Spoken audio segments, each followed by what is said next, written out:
At the end of the 17th century, Russia was, well, Russia. It was enormous, devoutly orthodox, and viewed Western Europe with the kind of suspicion usually reserved for sketchy food trucks. Its ruler was Peter I, a man who was, to put it mildly, physically imposing.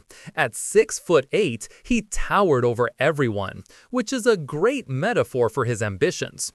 While the nobles, called boyars, were content with their long beards and even longer robes, Peter looked west and saw ships, science, and military drills. He saw a future that didn't involve being a backwater, and he decided his country was going to get with the program. The problem was, Russia didn't want to get with the program. It was perfectly happy, thank you very much. Peter's solution wasn't to persuade, but to grab the entire nation by its lapels and drag it into the 18th century. So, how do you learn to be Western? You take a road trip. Peter organized something called the Grand Embassy, an 18-month tour of Europe. Officially, he was trying to build an alliance against the Ottoman Empire. Unofficially, he was there to learn how to do everything better. He traveled incognito as Sergeant Pyotr Mikhailov, which is hilarious because a 6'8" Russian man accompanied by a 250-person entourage is about as inconspicuous as a giraffe at a penguin convention. He spent months in Holland and England working as a common shipwright, actually learning to build ships with his own hands. He visited factories, museums, anatomy labs. He even learned dentistry, a skill he later inflicted on his unfortunate courtiers. This wasn't a diplomatic mission, it was the most overqualified industrial espionage operation in history. The European tour was cut short by some inconvenient news from home. The Streltsy, the elite Kremlin Guard, had revolted. These guys were the living embodiment of old Russia, deeply traditionalist, fiercely independent, and not at all fans of their Tsar's European vacation. Peter rushed back to Moscow, and his response was anything but Western and enlightened. It was swift, organized, and spectacularly brutal. Over 1,000 rebels were rounded up and systematically tortured and executed. Peter turned Red Square into a public abattoir. He didn't just order the executions, he and his top lieutenants reportedly took up axes and participated themselves. It was a very clear message. The old ways are dead, and I will personally kill them if I have to. So much for bringing back polite dinner conversation. With the rebellion crushed, Peter got down to the serious business of nation building, starting with facial hair. He believed the boyars' long, cherished beards were ridiculous, backward symbols. At a reception, he personally took out a straight razor and started shearing his guests like sheep. You can imagine how well that went over. He then instituted a beard tax. If you wanted to keep your symbol of piety and masculinity, you had to pay up. Upon payment, you received a small copper token, essentially a receipt for your face. One side said, "The tax has been taken," and the other showed a beard, because bureaucracy has always had a dark sense of humor. It was a brilliant, deeply insulting way to fund his new army while also culturally shaming his opponents. State-sponsored mockery, if you will. After attacking their faces, Peter went after their closets. The traditional long flowing robes were next on the chopping block, literally.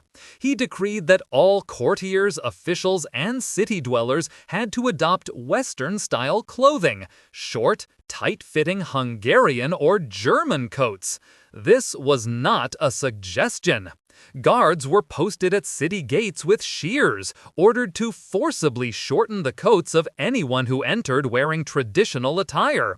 They would cut the robes right at the knee, right there in the street. To make sure everyone understood the new dress code, models of the approved outfits were hung up for public display. It was the world's first state-run fashion police, enforcing a national makeover one ruined coat at a time. The goal was to make the elite look European, even if they felt profoundly ridiculous. Peter's reforms went beyond just looks. He decided to literally change time. In 1699, he decreed that Russia would abandon its old calendar, which started the year on September 1st. From now on, the year would begin on January 1st, just like in Europe. Oh, and they would switch from the years since creation system to the Julian calendar. Imagine having to explain to an entire country that it's suddenly the year 1700 instead of 7200. Then came the assemblies. These were mandatory social gatherings for the nobility, where men and, shockingly, women had to mingle, converse, and practice their European manners. For a society where high-ranking women were largely secluded, this was a cultural earthquake. Peter essentially invented forced socializing, complete with rules on polite conversation and a ban on getting drunk before 9 o'clock. Progress. Every good autocrat needs a vanity project, and Peter's was building an entire city from scratch. On a swamp. In 1703, on desolate, marshy land recently captured from Sweden, he founded St. Petersburg. He called it his window to Europe, a forward-facing capital to replace backward-looking Moscow. The location was a strategic nightmare-prone to flooding, freezing cold, and miles from anywhere useful. Construction was a human catastrophe. Tens of thousands of conscripted serfs and Swedish prisoners of war died from disease, malnutrition, and exhaustion, earning it the nickname, "the city built on bones." Peter didn't care. He ordered noble families to move there and mandated that they build stone houses according to approved architectural designs. You didn't just get an invitation to move to St. Petersburg, you got a royal command and a bill for a mansion you didn't want in a city that was actively trying to kill you. To run his new, modern state, Peter needed a new, modern bureaucracy. The old system, where your job depended on how far back your family tree went, wasn't cutting it. So, in 1722, he introduced the Table of Ranks. It was a formal list of positions in the military, government, and court divided into 14 ranks.